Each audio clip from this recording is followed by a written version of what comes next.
pendant toute une nuit des amandes. Le lendemain, on vient les rincer et on y ajoute le jus d'un citron ainsi que la chair.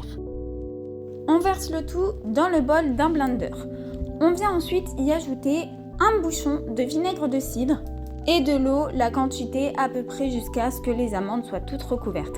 On y ajoute une pincée de sel et alors là, libre cours à votre imagination, vous pouvez y ajouter toutes les épices et herbes de votre choix. Il ne reste plus qu'à mixer le tout jusqu'à obtenir une texture onctueuse, crémeuse ou la texture que vous aimez en termes de fromage. Moi j'ai mixé pendant environ 5 minutes de façon à garder un petit peu de texture parce que j'adore ça. Une fois que vous avez tout versé dans votre petit pot, vous le mettez au frais pendant environ 2 heures et il ne reste plus qu'à déguster. Voilà ce que moi j'ai obtenu et honnêtement c'était délicieux, c'était pile poil la texture que je souhaitais, donc vraiment au top. Il se peut que votre texture soit différente parce que comme je le disais, ça va dépendre de l'intensité et du temps que vous avez mixé votre préparation. Moi j'ai bien fait exprès de laisser quelques petits morceaux parce que je trouve ça super agréable. Généralement on utilise des noix de cajou, c'est pour ça que je voulais savoir si avec les amandes ça marchait.